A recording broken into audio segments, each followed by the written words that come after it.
Assalamualaikum warahmatullahi wabarakatuh. Jumpa lagi dengan saya Unik Mulyaningsari dalam channel YouTube Japfungku Keren. Baiklah, kita akan membahas tentang jabatan fungsional.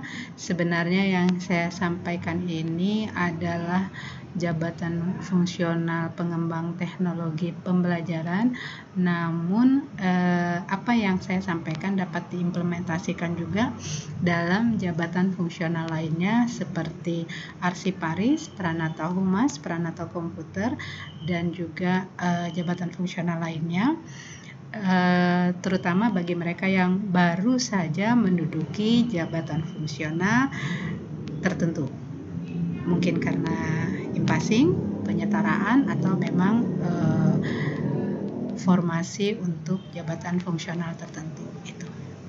Baik, kemarin kita sudah mendownload landasan hukum yang menjadi acuan kita dalam pelaksanaan kegiatan fungsional masing-masing. Nah, kebetulan saya di jabatan fungsional pengembang teknologi pembelajaran, jadi saya kemarin mendownload Permenpan nomor 28 tahun 2017, dan juga saya mendownload Peraturan BKN nomor 9 tahun 2018. Dua-duanya akan saya buka untuk kita pelajari bersama.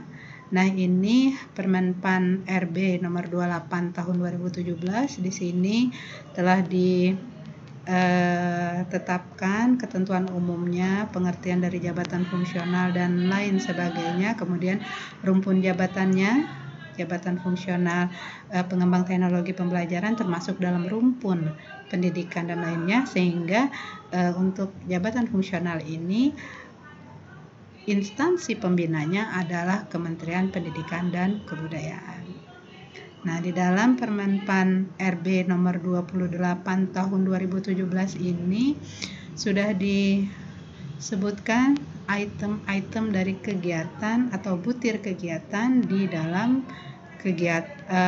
jabatan fungsional pengembang teknologi pembelajaran. Di sini pun ada jenjang jabatan, misalnya ini ahli pertama, kemudian ada jenjang jabatan ahli muda, jenjang jabatan ahli madya. Sebenarnya di pasal yang di paling muda udah ya, angka yang paling muda kalau nggak salah di pasal,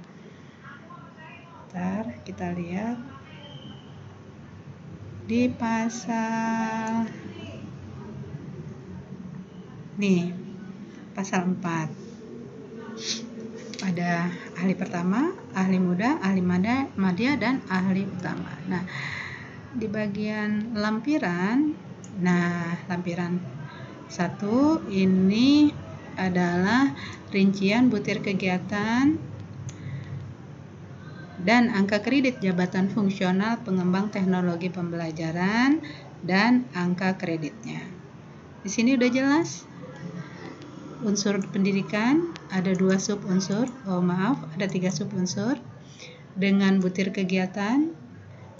Di unsur pertama, subunsur A, ada 3 butir kegiatan, 1 butir kegiatan dengan 3 anak ya. Kemudian hasil kerjanya atau outputnya berupa ijazah.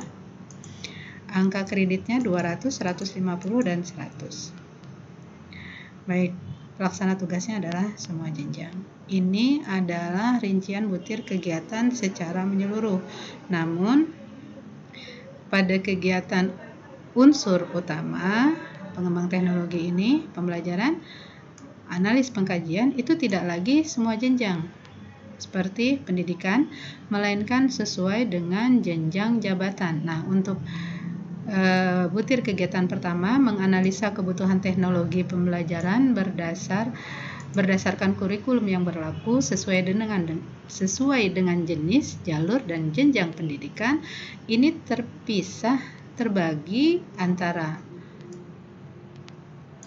jenjang jabatan ahli pertama, jenjang jabatan ahli muda, jenjang jabatan ahli madya, ada 2 kegiatan, sedangkan untuk ahli utama juga ada 2 kegiatan. Dan rincian dari butirnya itu berbeda. Kalau yang pertama hanya bersifat pengembangan dari yang sudah ada. baik berupa audio, video, multimedia. Nah, sedangkan untuk ahli muda sudah hipermedia. Artinya mungkin penggabungan antara audio dan video, kemudian multimedia interaktif, membuat modul-modul media. Nah, kemudian untuk yang madya ini sudah modelnya e-learning, kemudian aplikasi e-learning, jadi membuat aplikasi atau melaksanakan kegiatan melalui aplikasi. Sedangkan yang utama itu sudah bersifat kompleks, model pembelajaran kompleks, lalu memiliki inovasi teknologi pembelajaran. Ini adalah untuk yang ahli muda, ahli utama. Apakah bisa ahli utama mengerjakan yang ahli pertama? Ahli utama hanya bisa mengerjakan yang ahli madya, yang satu jenjang di bawahnya. Dan ahli pertama hanya bisa mengerjakan kegiatan di ahli muda, satu jenjang di atasnya. Dua jenjang di atasnya atau dua jenjang di bawahnya itu tidak diperkenankan. Namun demikian, seandainya di instansi itu ada ahli madyanya, maka sebaiknya ahli muda tidak mengerjakan pekerjaan ahli madya.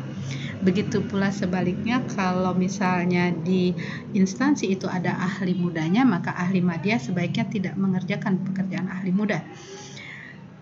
Tetapi kalau di instansi itu hanya ada salah satu, misalnya hanya ada ahli madya, maka dia masih boleh melaksanakan butir kegiatan dari ahli muda dan butir kegiatan ahli utama. Baik, itu dulu ya untuk pelaksanaan kegiatan di jabatan fungsional, dan itu berlaku untuk semua jabatan, bahwa kita hanya bisa mengerjakan satu jenjang di bawah kita dan satu jenjang di atas kita. Untuk jenjang jabatan hanya saja diyakini bahwa jenjang jabatan itu memang tidak ada pejabatnya. Kalau ada pejabatnya, maka sebaiknya diserahkan kepada pejabat yang mengampu pada jabatan fungsional jenjang tersebut. Saya kira itu yang saya sampaikan dulu ya. Saya belum buka ke peraturan BKN-nya. Sebagai peraturan pelaksana, kita fokus ke peraturan Menpan RB 2. Terima kasih atas perhatiannya. Jangan lupa subscribe untuk mendapatkan informasi lanjutan dari video mengenai jabatan fungsional keren. Sampai ketemu lagi. Assalamualaikum warahmatullahi wabarakatuh.